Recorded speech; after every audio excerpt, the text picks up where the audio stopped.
Hello and welcome back. And first of all, an apology. My voice has gone again.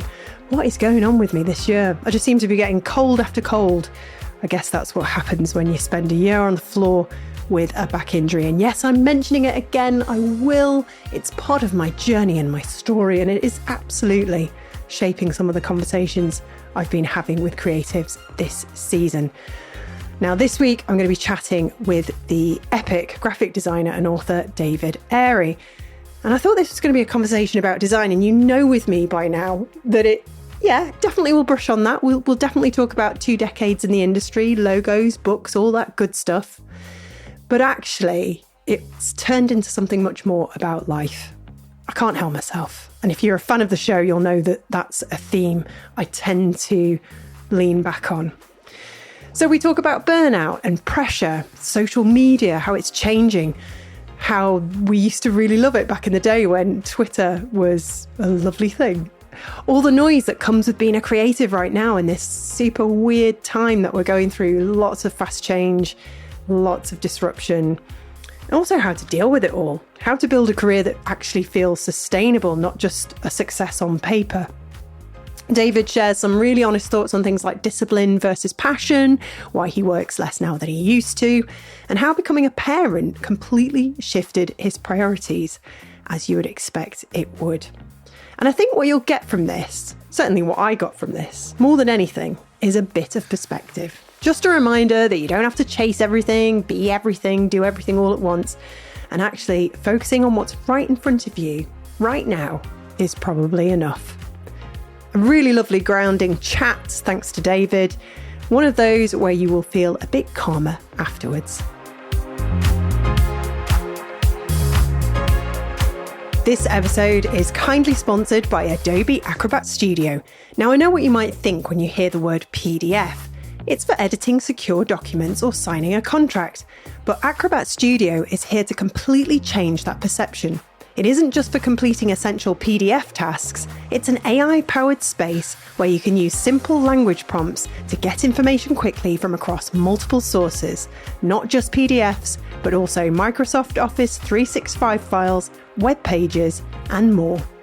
Find out more at the link in the show notes.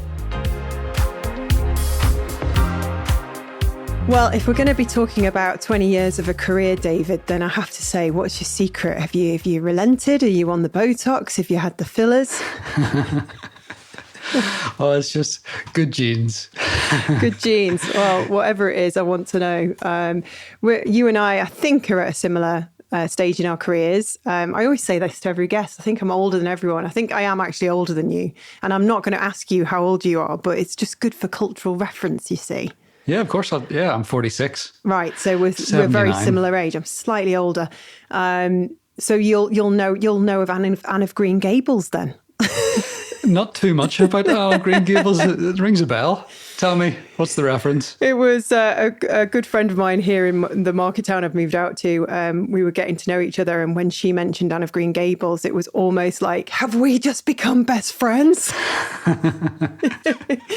So anyway, sorry, Kirsty. I can't believe I've just told you that.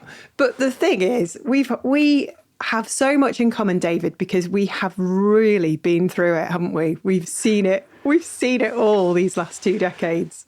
Yeah, I know that from the posts that you've made and from your podcast interviews, we had a similar growing up. The years, our formative years and the teenage years, I spent some time clubbing and, friends in an old beat up Vauxhall Nova going to the North Coast where Kelly's was probably the most popular club at the time. Wow. And yes, they had the best DJs. And yeah, I loved just spending even nights on the dance floor. And I couldn't dance. I still can't dance to save my life, but I didn't care. Just get rid of your inhibitions and let go type of thing. Yeah. So I think we did have quite a few similar things going on. Yeah, but you're at least you're not deluded, whereas I'm in the other camp where I'm deluded. I think I'm a good dancer, but I'm actually not. Well, the best thing is just to ignore what anyone else thinks and just, let the music take you. Totally. In actual fact, somebody was asking me the other day, you're always on about this, Katie. You're in this kind of, you're not millennial and you're not Gen X, and you're certainly not Gen Z. You're a Zennial. Have you heard of this concept? I haven't. Yeah. No, the generations is one that I don't keep track of that much. No. It seems like an overused buzzwords to me. But yes. What is the one that you said there? Well, I said to my friend, I'm over that. I don't talk about that anymore. But funny enough, because we were having this conversation, we came across something on YouTube last night, my husband and I, and it was one of these really beautifully done informational, lots of illustration, educational kind of 5-minute thing. What is a Zennial? Yeah. And we are very unique, David, apparently, because we grew up analog, basically. And we entered our adulthood just as digital was becoming this huge thing. So you and I were used to knocking on doors. Is Tim in? Is he coming out to play? And then you would arrange to meet a friend on the telephone, which was I remember having a dial telephone. You remember when you Yes, there was one of those in my house too. So good. And wasn't it such an amazing technological advancement when we got those ones with the buttons? It was. It was, we couldn't comprehend the leap. I know. And then you rang your mate and said, I'll meet you at so-and-so at 6 o'clock. And you just had faith that would happen. And it did 9 times out of 10. Yeah, I was talking to a friend recently who, to this day, he can still remember the phone number of the landline at my mum and dad's house where I lived. And and that was 30 years ago. Mm-hmm. Yeah, you would use the phone boxes. you would crowd into the phone boxes to call your friends and see where you were going to meet up. Yeah. And if you were, if people weren't there, people were there, Yeah. You had to be. I remember having 50p and going to the phone box so I could chat to my boyfriend without my mum listening at the top of the stairs. Oh, there was this game. That I played. I used to play a lot of football as a kid. Not so much these days, but there was a game called In Off the Post. It was one of those games where you were it's like Fantasy Manager, but it was through letters. So once a week you got a letter delivered to you, and it would tell you your match, how your match played out. So you'd have the paper, and you'd be gradually inching the paper down as if you were reading the highlights of the match. And if you wanted to make any transfers, you had to call other managers. So I would go to this phone box close to the house, and I remember calling the manager of Rangers, Glasgow Rangers, and his dad answered, and I said, and he said, it's Walter Smith on the phone there for you. No, I was the Rangers manager at the time. That was it. Yeah. It's just funny. These things you do. I'm making a point here because I think it defines the people that we become. Having had that very slow and patient start to life where we were used to not getting everything we wanted instantly. We didn't have the internet. We didn't have, I remember playing behind my dad's back with my lad friends, Leisure Suit Larry, and thinking it was the most filthy, naughty thing ever. I think we were about 10 or 11. Oh my God, this is so adult. I don't know if anybody remembers Leisure Suit Larry. I would just like to say I am a feminist and I didn't know what I was doing at the time. But we had to be patient. Things didn't just instantly happen for us. And I think that kind of made us very resilient and able to adapt. We did just adapt to all that technology that came rushing in. And how old were you? 18 when you got your first mobile phone? I was older than that. I was 19. It wasn't until when I was 19 I moved to Edinburgh to study, and I ended up living there for about 10 years. And it wasn't until halfway through my first year at uni when I got my first phone. It was an old Siemens phone. Whoa! And just text messages and calls. And I often think about getting one of those phones now just to remove the distractions. A dumb phone, is that what they're called? Yeah. Yeah, we're addicted, aren't we, to our phones? We're just whenever you've got a question that needs answering, the marvel of it, the absolute joy of just being able to well, for a long time, go on whatever search engine we were using. I'd love to say that I'm an angelic, internet user and I'm always on DuckDuckGo, but sometimes I succumb to Google like the best of us. And now it's like talking to an LLM through Siri. Can you look this up? And obviously that gets frustrating. Sometimes you end up shouting at it, the poor thing, which is not good when you want them to remember you in future when they take over. Oh, don't leave her. She was nice. Yes. That's why some people put thank you after their prompts. Yeah. Can you answer this for me, please? Just in case something does happen like that. But I do worry about what it does to youngsters. Oh, yeah. I have 2 kids. Scarlett is 12 and Isaac is 8.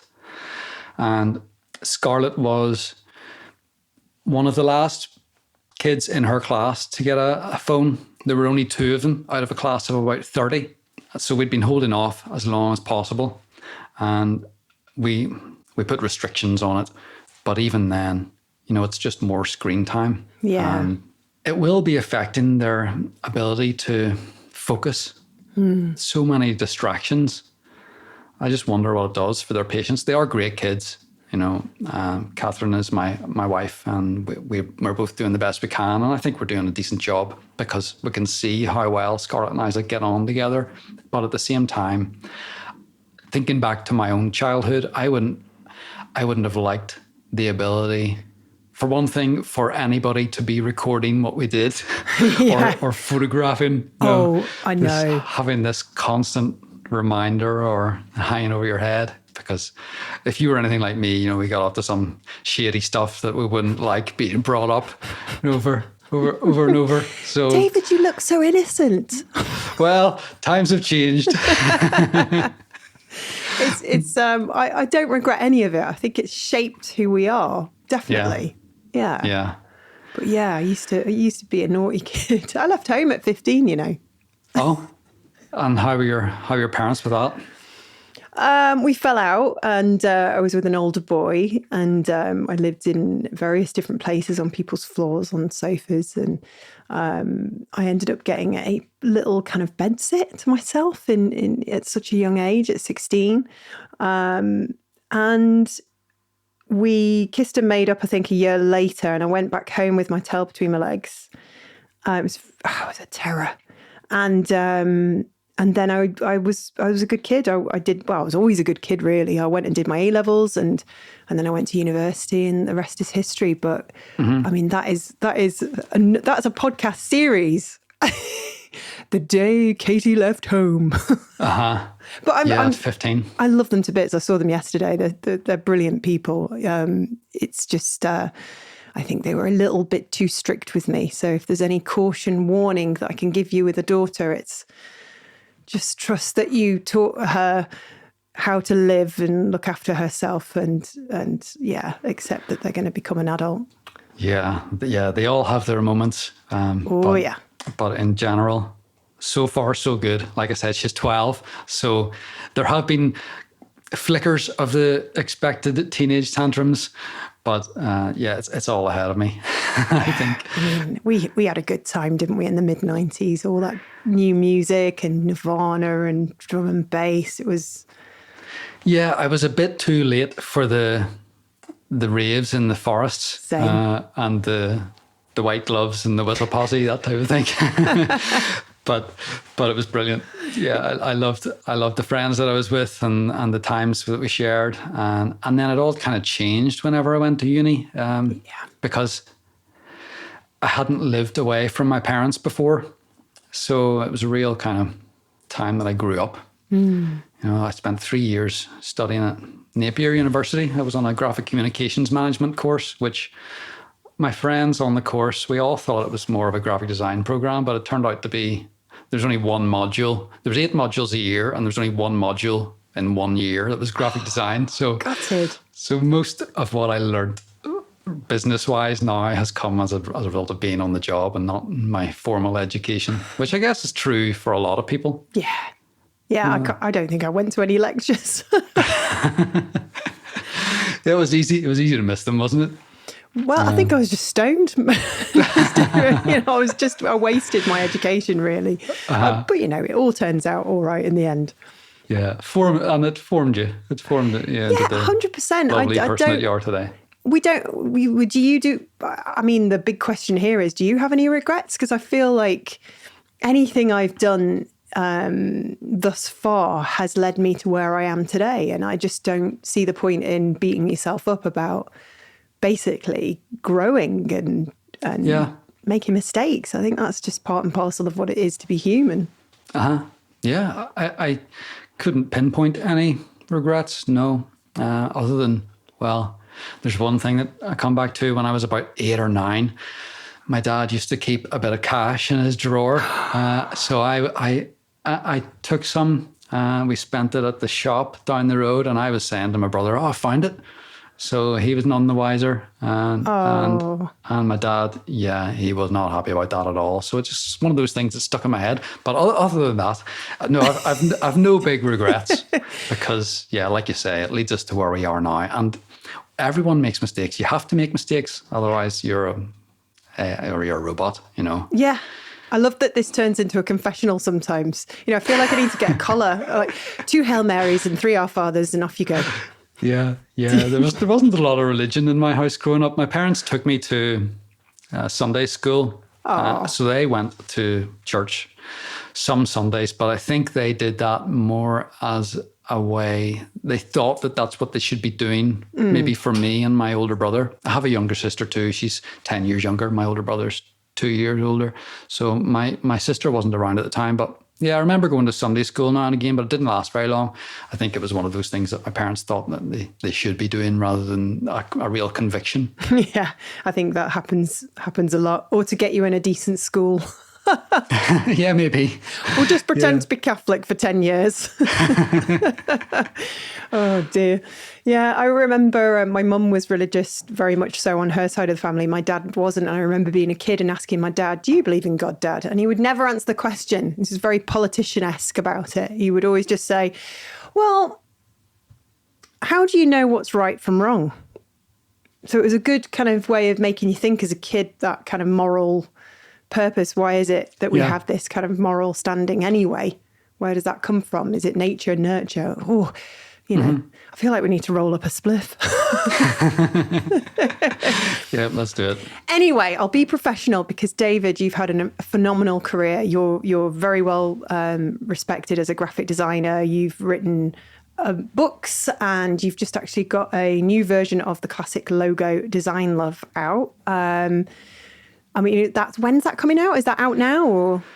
It should be released this month on Amazon.com. So the US site will have it available later this month, but not in the UK until July, I think, the last time I had a look. So I finished that at the end of. Oh, thank you, by the way, for the kind words. It's one of those. Growing up, I don't know. Maybe it's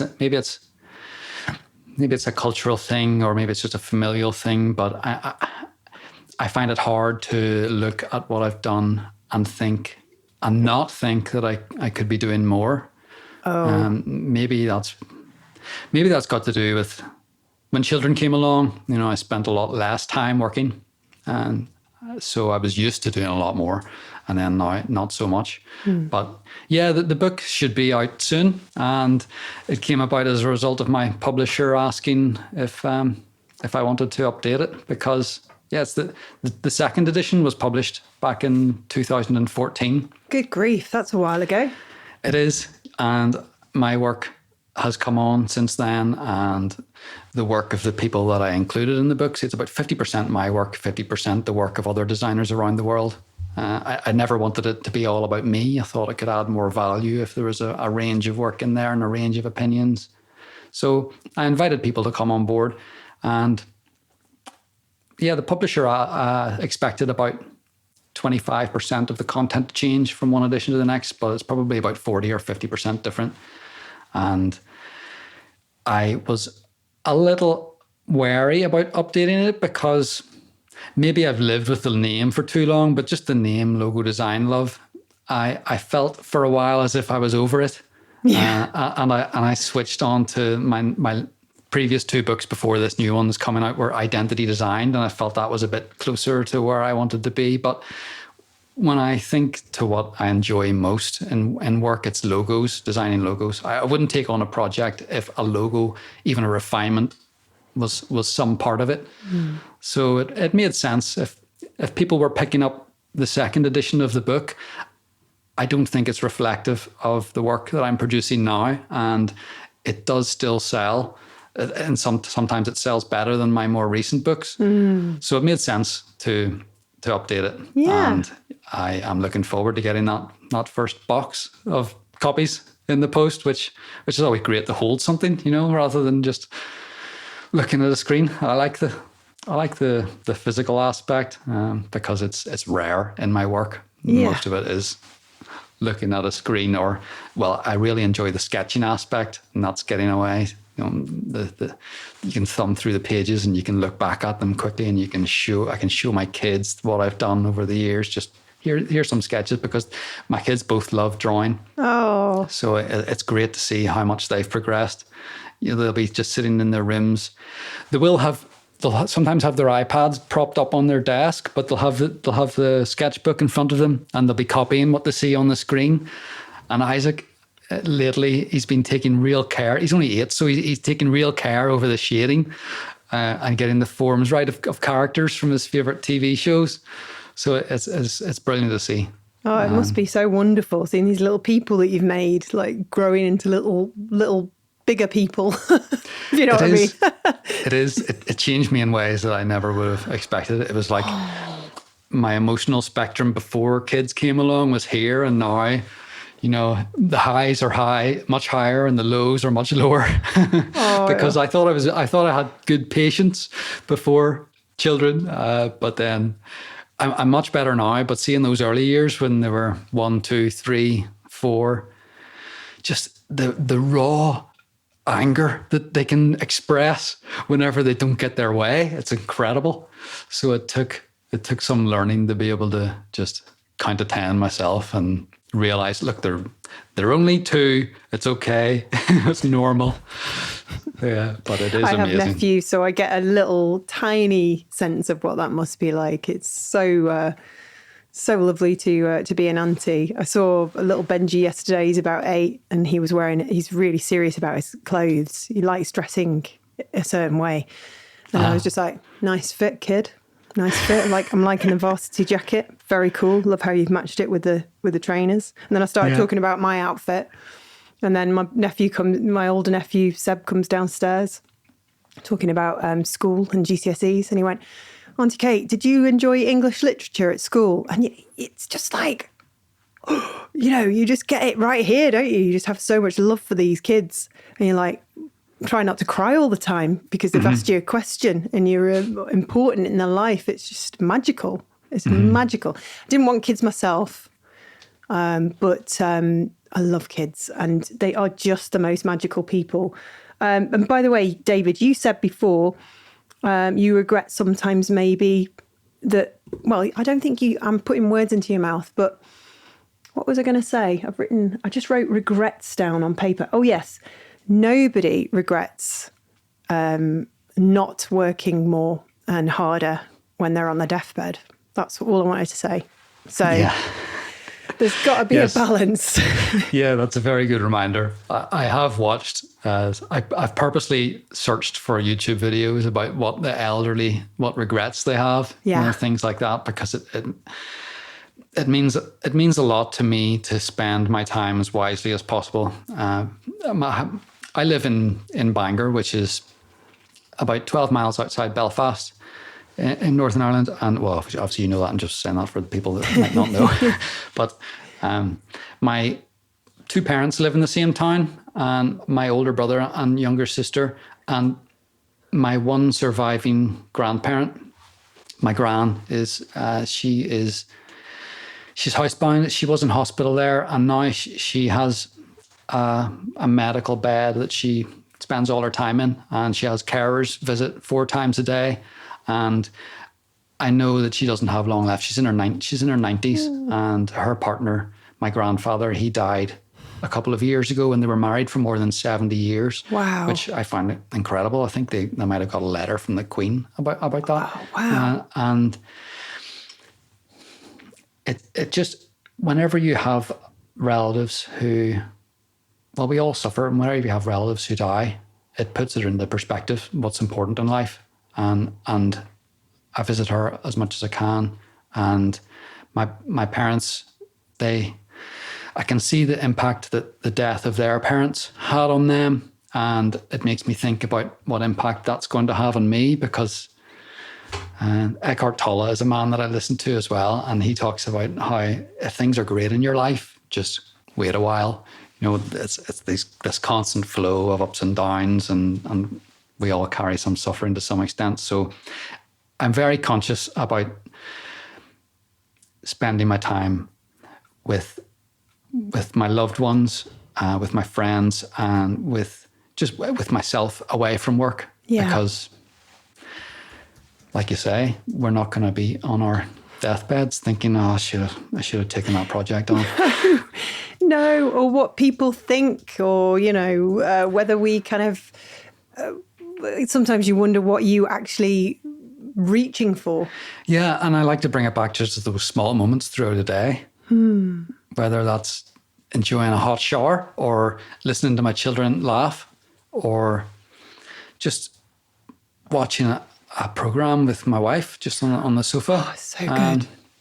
Yeah, just little things day by day. Try not to look too far ahead, because we don't know how long we've got. Just make the most of it.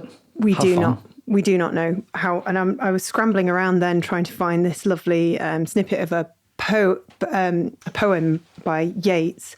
The world is full of magic things, patiently waiting for our senses to grow sharper. Isn't that lovely? It is.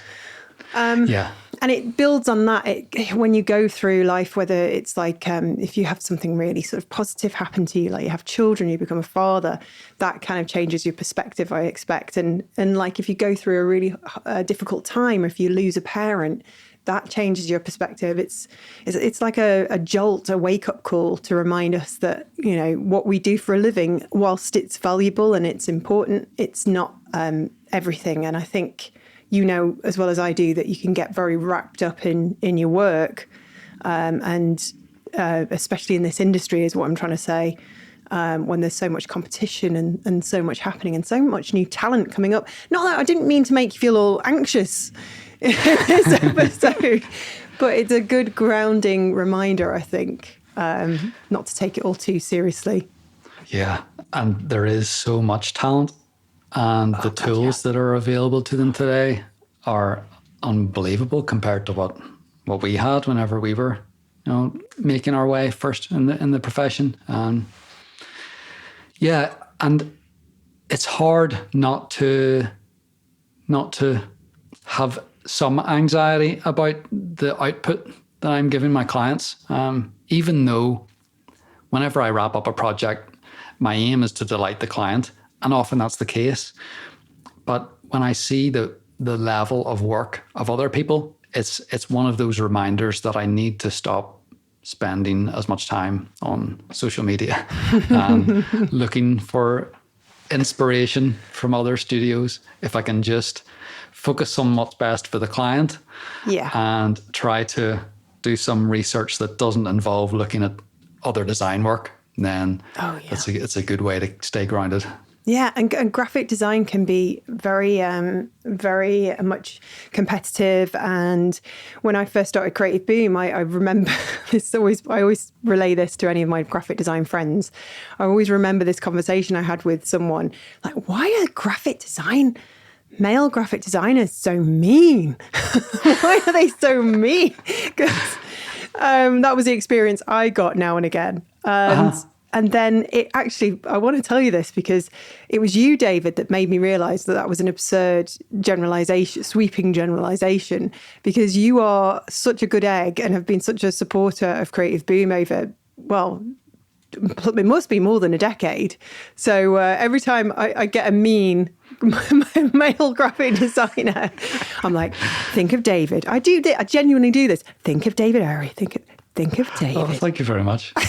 That means a lot.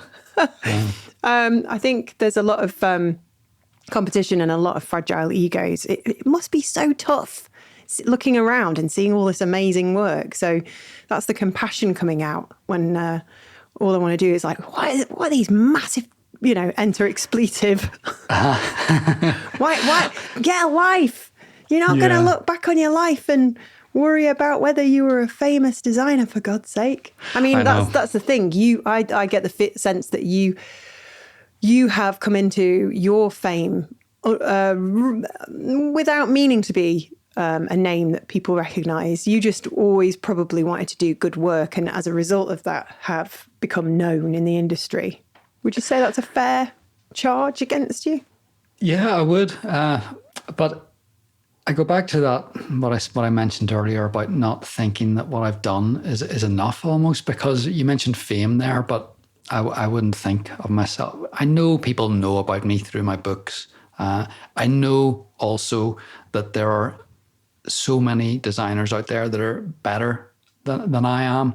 So that's another reason why I just like to focus on the client and solving their problem, because if I spend too long looking at the other work that's out there, it's just going to put me in my head too much. Yeah. So I like to elevate others when I can. So that was one of the reasons why I started my first blog was on my personal domain, davidairey.com. And I originally started a blog because I thought it would improve my search engine rankings and clients would find me. But I soon found out that it was designers who were leaving comments on the comment threads. So then I started to tailor my blog posts to designers, and I started sharing their work and amazing writing about things that would help them. And as a result, designers linked to my website, and then that boosted my search engine rankings. So in a roundabout way, it helped me find more clients. And then I started a couple of spin-off blogs. The first one was logodesignlove.com. I remember it. It was ace. And then Identity Design. And that was the title of my books.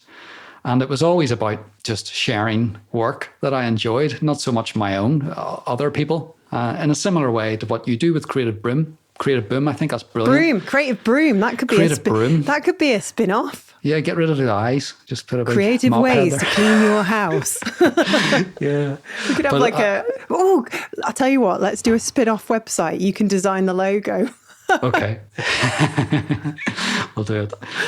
But much respect to you for what you do with Creative Boom, because I have seen other people compliment you on helping them find more clients and more work. So yeah, I think we have a similarity in that way. We do. We're the kind of pioneers, David. We're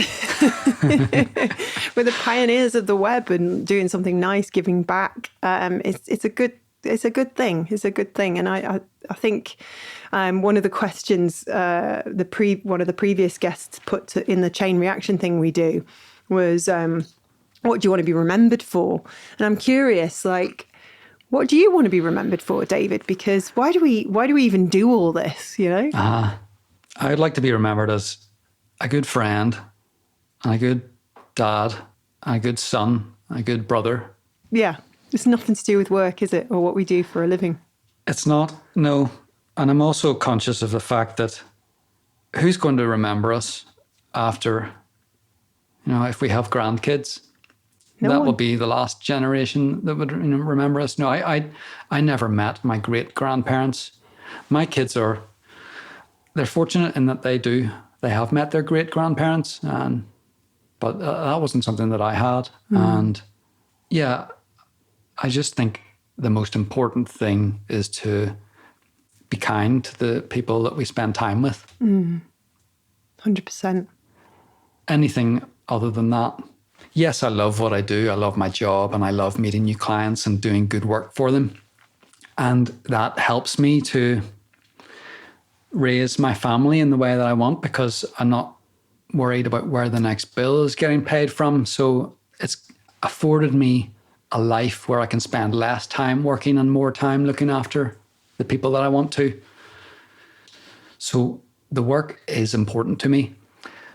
But when I think about what's most important, it's how I treat the people that I love and how they might remember me.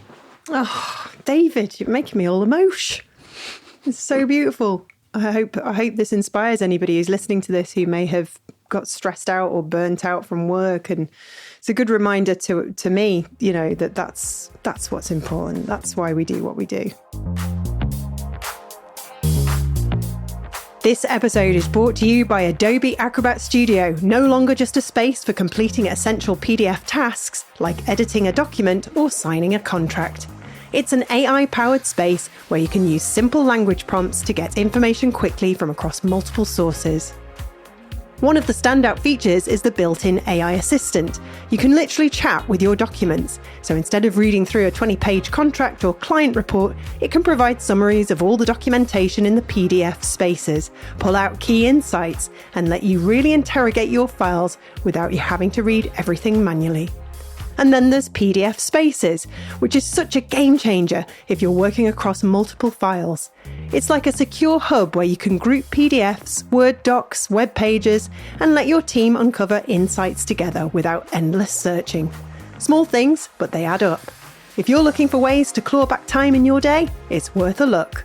Link in the show notes. I'm fortunate that I would say I work about 30 hours a week. Sometimes it's more. It depends on the deadlines. It depends on the projects, but sometimes it's less too. And I would never take on any more than 2 or 3 projects at the same time. And they would tend to start at different time frames too, so they're staggered. So I'll put in a session where I'm doing work for clients, and then when the ball's in their court, I have time to do other things. So yeah, I'm in a really fortunate position. I've been doing this for a little more than 20 years. 2005 is when I became self-employed, and a year ago I had this garden office built. My house is just a few meters away, and I've got a lovely studio here. I call it a studio. It's really just a garden room. Love. It's like 6 meters by 4 meters. So I've got a couple of sofas down there and a TV and some plants, and I got my kind of desk at this side, and there's half of the wall there is windows, so sliding doors and looking out onto the garden. So beautiful. It's not so great when the kids are out playing football right there, and the ball's hitting the window sometimes. But what is also great is that I can just stop work and go out and play with them. And so when they're not at school, they're around, and I love that. I love that I'm able to spend time with them whenever they're not in school. Yeah, love that. And you have survived, like myself, many, many things during that time. The global recession, the ongoing kind of disruption from the digital revolution, which sounds like ridiculous to keep saying because that started a very long time ago. And then, of course, the pandemic and various other sort of economic sludgy, treacly moments over the years, and then the where we are now, which is a kind of strange place. If you agree with that, it's a weird time, isn't it? We're in a very strange decade, but we're still here. We're still earning money. I mean, what's our secret, David? Not to look too far ahead. Just focus on the work that you've got. I was asked that recently. People that I talk to are other designers, younger designers, or less experienced designers are rightly concerned about what the next few years might hold in terms of AI developments. But my answer would be to focus on the projects you have now, not look too far ahead. Just do the best you can for the clients you have. And if it's what you enjoy, then that is brilliant. You're in a great place. You're doing good work for good people. And I would much rather spend a year in a job that I love than 20 years doing something that I don't. So if you narrow it down to a short time frame, just enjoy it while you can. Yeah, simple but very effective advice. I'm a journalist. I did journalism at university, so I have very much had a very disruptive career, and I've changed what I do multiple times. from doing radio journalism in my early career to learning PR and marketing, and then going freelance and learning all about that, and then building an agency for a little while with staff and learning how to do that, and then pivoting and changing again. And it's just been a constant upheaval, really. But I think it probably suits who I am. I like the constant change and the pace and the challenges and I've got to learn something new. That's fantastic. So whenever some younger person asks me, how do you feel about all the changes? I'm like, well, just kind of embrace it and see it as a sort of fresh, interesting and exciting challenge rather than anything that's gloomy, because that's been my whole career and it's brought nothing but many, many fruits, baskets of fruits, shall we say. I think you're doing brilliantly. I watched the studio tour of Dixon Baxi that you did. That was great. I was knackered, Yeah. I was knackered. I just got back from India. Oh, yes. You were in India recently. How did that go? Oh, it was amazing. It was amazing. But anyway, carry on with Dixon Baxi. What did you like about it? Because you're my audience. You're my target audience, David. Well, it's an insight that you don't usually get to see unless I'm over there visiting their studios, So I don't know if they've done any tours, at least not that they'd published on YouTube, or if they had, then I hadn't seen them. So there was another one you did with Pentagram. Yes. And was it Harry Pierce? Oh, it was, what's his name? Angus Hyland? Angus, yes. Angus Hyland. Ah, yes, I've got one of his books. He's a good sport. He's a crack. He was funny. It's just fascinating to see around other studios and how they set up, and how they talk, and it's just a really nice insight. So, will you be doing any more of those? Have you? I will. Where should I go next? Who would you always want to sort of know how they operated? And I don't know if they're still going or not, but whenever I was publishing more regularly about logos from other people, The Chase was always a studio that I admired. Some of the logos they came up with. There was one that I think was one I remember. It was for a company called Freedom Travel. So they just had freedom, and the M was cropped in a way that the two curves at the top were offset, so it looked like it was just a silhouette of a bird. And I thought that was perfect. There you go then. I'll get in touch with them. I know a few people there, see if they'll let me go around and shove a camera in their face. I mean, they're always delighted to see me, these introverted creatives. That was good fun. Yeah. Pentagram are lovely. They invited me because they really wanted to show what they were like and the people that were working there. And because there is an air of mystery behind a big agency like that. And people might get the wrong impression. I mean, this is me saying it, not them. So it's nice to be able to open up the door and show people that actually these places aren't so unreachable. Do you know what I mean? They are just full of good people who have who do great work and who've worked really hard to get where they are. So it's enjoyable. I just worry, David, that my silliness and usual kind of cash approach is not the right approach. I now and again think, I have to be a serious graphic designer. Yes, I'm representing the serious graphic design community, and then I bumble in and go, all right. No, I think you're doing brilliant. I just don't change. Just be you. As for India was great. That was another thing that reminded me, family, absolutely, friends, really important, downtime, not overworking, absolutely.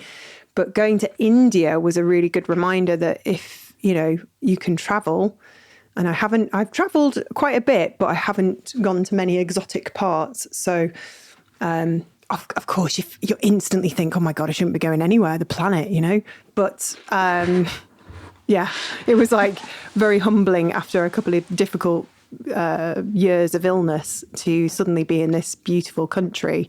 And it is beautiful. I was lucky enough to travel there for a while. I was only there for 3 or 4 weeks, but I arrived in Mumbai. Well, it wasn't the greatest start actually, because in Mumbai they have the old taxis, the old black and white taxis, and when you come out of the airport, there was the people in the air-conned cars, the luxury cars, came up to me, "You want a taxi?" And I was pointing, "No, I'll go over there," much to their disdain. So I went over there with Catherine, and we got into one, and we were in traffic for about 2.5 hours, and we were stuck at an intersection, and there were about, I don't know, there must have been about 100 cars around us, all inching really slowly, and the horns going constantly. And the window was down, and I couldn't wind the window up. Not that I would want to anyway, but that led to, there was a group of young kids, young boys who went past, and one of them had a Chelsea shirt on. And I said, "Oh, Chelsea." And he heard me, and he turned around, and the kids started swarming around the taxi. And while I was looking out the opposite window, one of them came around and slapped me on the face with something wet. And I don't know what it was, but then I started worrying, are they going to grab my luggage here? So that was the first introduction to India, was getting slapped in the face in a taxi ride. That's hilarious. Yeah, but it is such a beautiful country. I think I was in the same traffic jam in Mumbai. It was crazy. Yeah, it's pretty constant, isn't it? It was just gridlock, and then all of a sudden it stopped because a few angry people got out of their cars and then were shouting at each other, and we were just sort of sat there going, because this was at the end of our 3-week trip, so we were pretty used to the traffic by that point. And we were like, are we ever going to leave here? Because it was just not. And then all of a sudden it just worked. And that's what I love about India. It's beautiful chaos at times, but it just somehow ends up turning out all right. Yeah, it is. It can be chaotic. It took a while to adjust. Oh, it's beautiful. But in the country is a different story. Did you have a lot of photographs taken with the locals? A few, but yeah. It was probably about 20 years ago. Yeah. So I didn't have a great camera, and it was the rules of film that you got developed. So I've got the hard copies sitting in maybe in an attic somewhere. But I should really look them out because it was a good time, and I'd love to go back. Do it. Yeah. Maybe we could swap pics and compare where we ended up going. But yeah, I mean, God, 20 years of working for yourself and not going mad. Yeah, well, yes, and thankfully I do still love the work. Like I mentioned, I don't take on as much as I did, mostly because of family, but also because I think there's a value in slowing down. And one of the things that I like to do in the mornings is just not check email until 9:30, 10. So I'll be working for an hour or two beforehand. It can be hard to do that sometimes, and it was especially hard when I was doing it. I had been doing it every morning. In fact, I was in a habit where when I woke up, it was my phone was the alarm, and I would quickly check Gmail just to see if there was anything there. But that's terrible, Bad. a terrible thing to do. So now I my mornings are slower. My work is meaningful, and I have the time to myself that really makes it all worthwhile. Oh, yeah, you live in the dream, and you've got the home studio, and I presume that you've not gone crazy like some kids that I know have, and they're constantly chasing the bigger house, the bigger this, the more of this, more. Is there an element of realizing as well amongst all of this that you've got enough? There definitely is. Yeah, that's a great question, because I know that some people see success as business success and financial success. But when you get to a level where I don't have a mortgage and I'm not worried about the bills, and my children are all comfortable with a roof over their heads and food on the table, and I have this lovely space to work in, and I get to take the kids abroad, you can have too much. When do you say enough is enough? Yeah. And surely whenever I think about everything that I have, then I don't need to worry too much about more business and more work. Just step back and take it easy. Yeah. And realize that time is probably the most valuable thing that we've got. It surely is. Did you always feel like this? Or has this been kind of a lesson? Is this a kind of, we're 46, 47 respectively. It's something that is a lesson learned in this era of our life? Or have you always had that kind of feeling? More so whenever children entered the mix. Yeah. Before that, I was working maybe 60 hours a week. Yeah, that's too much. Yeah, I would go to bed at night after working, and I would get up in the morning and start work again. But at the time, it didn't seem like it was negatively impacting me. I loved it. And it's only now that I can see that that was too much. I don't know what changed exactly other than having a family of my own. There will be more to it than that. There will be seeing that my parents and grandparents age and thinking about what makes me happy. And it's not all work. The work is a part of that, but there should be more to everybody than just work. Just enjoying outdoors, going for a walk, going into the woods, and swimming in the sea, which is something that I should do more of, as hard as it is. Oh, I bet it's cold. Yeah. Yeah, but there's something invigorating about it. And